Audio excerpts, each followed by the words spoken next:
Several months ago, I moved to a city in western Romania. It's a beautiful city with an incredible history, but it's also a broken and a dark city. Each day I wake up and I leave my apartment and I walk these dusted streets. I pass bicycles grunting under potato sacks and bags stretched thin with zucchini.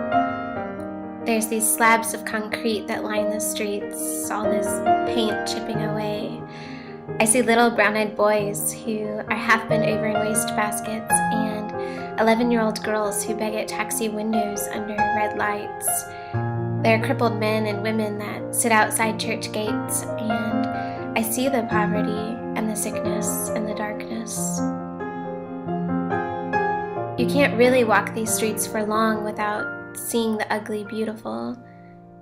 Even the buildings here tell a story of oppression and hardship, created in splendor and yet destroyed by communism.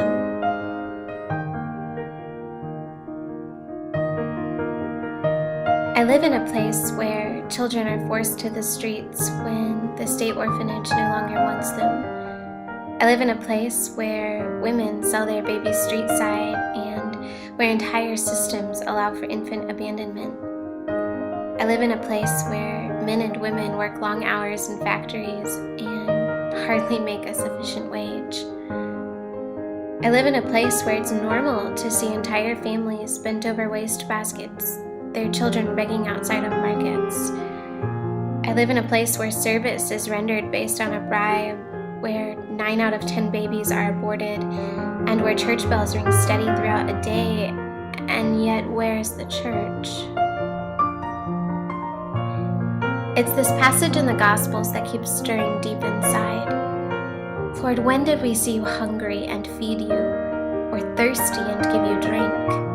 And when did we see you a stranger and welcome you, or naked and clothe you? And when did we see you sick or in prison and visit you?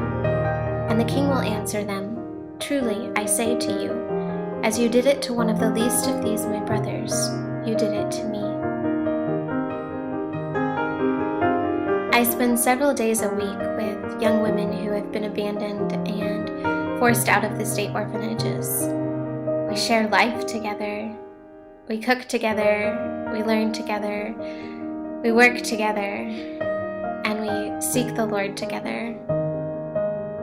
Many of them have never experienced the love of Jesus Christ, and while offering them life skills is necessary, what they really need is just for someone to care, for someone to simply be a presence in their life. Getting to know these young women has taught me how valuable relationship is, and that relationship is really just the truth of the gospel.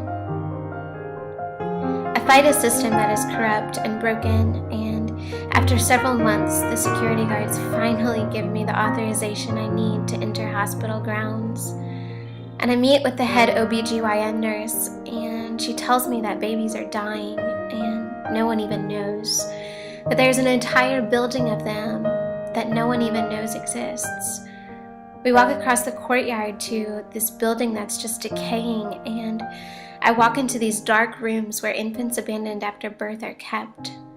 I fight for a position as a night nurse and spend several more weeks waiting on more approvals. I see the need. I've been witness to the struggle. And what I've realized is that it's not enough to be compelled by need. I must be compelled by the love of Jesus Christ.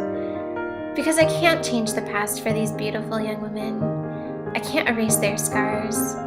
But I have time, and I can spend my days investing in them. I can show them the love of Jesus Christ. And I can't change a system that is broken and evil. I can't restore these babies to their families or offer them the best medical care.